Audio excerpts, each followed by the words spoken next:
बचपन से ही मुझे चुनौतियाँ बहुत पसंद हैं। लगता था कि जीवन में जो भी ऊर्जा ईश्वर ने आपको दी है उसका पूरा प्रयोग होना चाहिए। ऐसा करूं जिससे मन में संतुष्टि मिले। और इसी में पढ़ते पढ़ते जब समाज को देखता तो बहुत सारी कमियां दिखती, इतिहास को देखता तो दिखता कि जब कुछ नहीं था तो हम ऐसा कुछ कर रहे थे।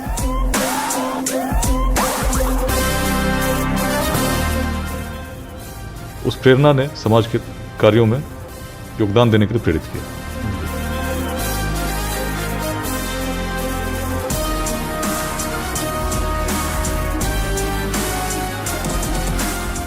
देखिए, बचपन से यदि आज मैं पुलिस पदाधिकारी के रूप में अपने दायित्वों का निर्वहन कर रहा हूं तो उसका कहीं न कहीं उसकी प्रेरणा इतिहास से जगी।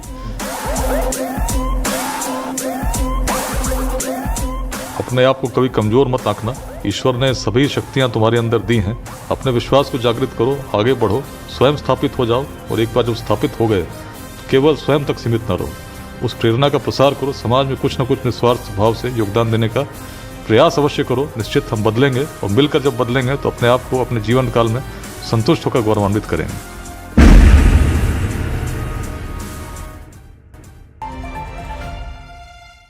नमस्कार, मैं दिगंबर सिंह और आप देख रहे हैं आपका अपना बिहारी खबर का यह खास शो गुप्तगू। आज हमारे इस शो में हमारे साथ वरिष्ठ आईपीएस अधिकारी विकास वैभव जी उपस्थित हैं, जो वर्तमान में विशेष सचिव गृह विभाग बिहार सरकार में है। सर, स्वागत है आपका हमारे चैनल। जी नमस्कार। जी सर, पहला चीज़ ये है हमारे पास कि आज हमारा ये खास शो है, ये हमारा गुप्तगू है। और इसमें हम पहले आपके माध्यम से अपने दर्शकों को ये बताना चाहेंगे कि एक आईपीएस अधिकारी होने के बावजूद समाज कल्याण के लिए आप कैसे प्रेरित हुए सर? बचपन से ही मुझे चुनौतियाँ बहुत पसंद हैं। और लगता था कि जीवन में जो भी ऊर्जा ईश्वर ने आपको दी है उसका पूरा प्रयोग होना चाहिए और सदुपयोग होना चाहिए। तो मन में करता रहा था कि भाई कुछ ऐसा करूं जिससे मन में संतुष्टि मिले। और इसी में पढ़ते पढ़ते जब समाज को देखता तो बहुत सारी कमियां दिखती, इतिहास को देखता तो दिखता कि जब कुछ नहीं था तो हम ऐसा कुछ कर रहे थे। उस प्रेरणा ने समाज के कार्यों में योगदान देने के लिए प्रेरित किया। यात्री मन के जरिए आप ऐतिहासिक धरोहरों को जो बटोरते हैं और उस पर जो आप ब्लॉग लिखते हैं उसके बारे में कुछ बताइए सर। देखिए, मन बड़ा कल्पनाशील है। प्राचीन काल में जो आप देखेंगे तो ऋग्वेद में भी यदि आप नासदीय सूक्त को पढ़ते हैं तो आप देखते हैं कि एक मन में जो इच्छा प्रकट हुई उसी इच्छा ने पूरी सृष्टि का निर्माण कर दिया। तो मन में इतनी क्षमता, इतनी शक्ति, और मन वहाँ तक पहुँच जाता है जहाँ आप सोच भी नहीं सकते। तो उस भाव को जब किसी ऐसी चीज़ को आप देखते हैं जो अचंभित करती हो तो उसको मैंने कहा यात्री मन, जो मन घूमता रहता है और वो उसकी जो अंदर कल्पना निकलती है, उसके अंदर जो चिंतन होता है, किन भावों का होता है, वो बड़ा शुद्ध होता है, सात्विक होता है। और वह विचार जब निकलते हैं तो निश्चित मन से जब निकलते हैं तो दूसरे मन तक पहुँचते हैं। और इसीलिए जब यात्री मन, जब भी मैंने उस हैशटैग का प्रयोग किया है, ऐसे भावों को लिखने का प्रयास किया जो मन में एकाएक स्वतः स्फूर्त रूप में निकले, किसी चीज़ को देख कर निकले जिसमें एक भविष्यात्मक दृष्टिकोण भी था और साथ में कहीं ना कहीं एक अतीत के प्रति एक चिंता भी थी और एक प्रकार की संवेदना भी थी कि जब तब ऐसा था तो भविष्य इससे अच्छा क्यों नहीं। आइए प्रेरित करे बिहार, लेट्स इंस्पायर बिहार। इसकी प्रेरणा आपको कैसे मिली और इससे बिहार के और पूरे भारत के युवाओं पे क्या इसका असर होगा और कैसे ये जुड़ेंगे, इसके बारे में कुछ बताएं सर। देखिए, बचपन से यदि आज मैं पुलिस पदाधिकारी के रूप में अपने दायित्वों का निर्वहन कर रहा हूँ तो उसका कहीं न कहीं उसकी प्रेरणा इतिहास से जगी। जब इतिहास को देखता तो देखता कि बिहार ज्ञान की भूमि थी, शौर्य की भूमि थी, उद्यमिता की भूमि थी। लेकिन जब वर्तमान को देखता था तो कहीं ना कहीं एक प्रकार का सामंजस्य नहीं दिखता था। लोग आपस में छोटे छोटे वादों में ग्रसित दिखते थे, कोई जाति के नाम पर, कोई संप्रदाय के नाम पर।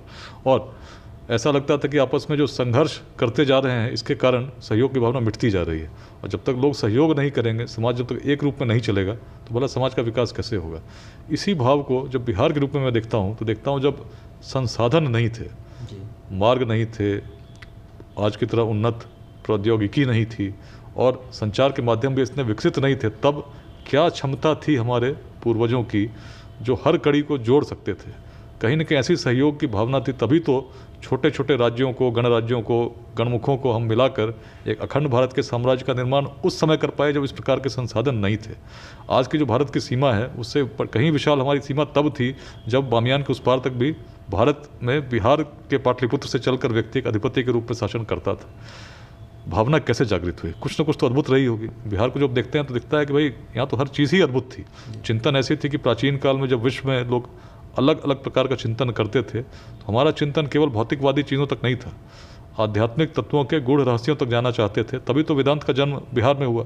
वेदों की रचना पश्चिमोत्तर भारत में हुई, लेकिन अंत कहाँ हुआ, बिहार में आकर हुआ। उसी प्रकार विश्वविद्यालय स्थापित हुए, शून्य की परिकल्पना, अलग चीज़ों को आप देखेंगे तो आप देखेंगे कई चीज़ों में हम अग्रणी थे। अग्रणी सोच थी तभी जब पूरा विश्व शासन व्यवस्था केवल उस रूप में देखता था कि एक शासक होगा और शासक का उत्तराधिकारी उसका पुत्र होगा। तो बिहार ने अपवाद प्रस्तुत किया, ऐसा अपवाद प्रस्तुत किया जो पूरे विश्व के लिए आदर्श बन गया, जिसको आज हम प्रजातंत्र कहते हैं। उसका यदि आप प्राथमिक रूप देखें तो सबसे पहले वैशाली में ही गणतंत्र के रूप में हम पाते हैं, जब इस कल्पना को लोगों ने साकार किया कि कोई व्यक्ति भी शासन कर सकता है यदि वह सक्षम हो, और उसके लिए आप चयन कर सकते हैं। ये पहली कल्पना यदि विश्व में कहीं हुई तो वैशाली में हुई। क्या बताती है? लोगों की सोच अलग थी, अपवाद प्रस्तुत करने के लिए सदैव तत्पर रहते थे।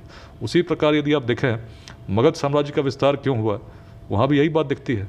लोग नए प्रयोग करने को, अपवाद प्रस्तुत करने को तत्पर थे। जहाँ पूरे विश्व में इस प्रकार की भावना थी कि जो शासक वर्ग होगा किसी एक वर्ग से ही हो सकता है, तो मगध में तो ये बात हुई कि भाई जो भी सक्षम है शासन कर सकता है, और समाज के सभी वर्गों ने उसे स्वीकृति दी। और जो सक्षम होता है उसको यदि आप उपयुक्त स्थान पर बिठाते हैं तो चीज़ें आगे बढ़ती हैं।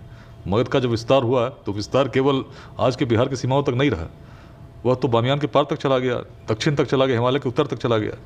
और ऐसा शक्तिशाली साम्राज्य था कि जब उस समय जो भी बाहर से आते यवन योद्धा भी आए तो मगध के सामर्थ्य के समक्ष उनको लौटना पड़ा।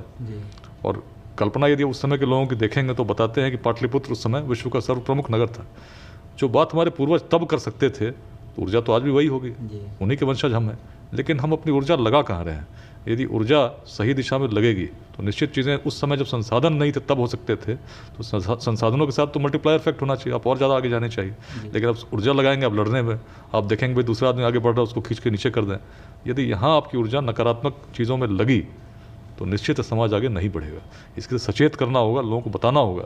यदि व्यवस्था को देखकर, वर्तमान को देखकर आप चिंता करते हैं, चिंता त्याग दीजिए। आप देखिए क्या भाव थे, क्या कारण थे जिसने कभी आपको इतिहास में अग्रणी बनाया था। उन पर काम करने की आवश्यकता है, अपने युवाओं को सचेत करने की आवश्यकता, बताना होगा, मिलकर चलना होगा। संघर्ष करेंगे तो यदि एक रथ चलता है उसमें 4 पशु हों, वो भी आपस में संघर्ष करने लगें, रथ कहाँ बढ़ता है। लेकिन यदि चारों अपनी ऊर्जा एक दिशा में लगाएंगे तो बड़ी तीव्रता के साथ रथ गतिमान होता है। समाज में सभी वर्गों को जोड़कर उस प्रकार की भावना के साथ एक साथ मिलकर यदि जो सक्षम है उनके सहयोग के लिए तत्पर हों, जिनको उसकी आवश्यकता है, तो जिनके पास जो विद्यादान कर सकते हैं विद्यादान करें, जो किस प्रकार का अन्य माध्यमों से प्रयास कर सकते हैं वो जो सक्षम उनके लिए प्रयास करें, जिनको उसकी आवश्यकता है, तो चीज़ें आगे बढ़ेंगी। इन भावों के साथ हम लोगों ने लेट्स इंस्पायर बिहार का आह्वान किया कि ऊर्जा सही दिशा में लगाएं, शिक्षा में लगाएं, समता में लगाएं, उद्यमिता में लगाएं। इन पर यदि ऊर्जा हमने केंद्रित की, लघुवादों से हम दूर हुए, तो निश्चित बिहार का भविष्य उसके इतिहास से कहीं और अग्रणी होगा, उज्ज्वल होगा।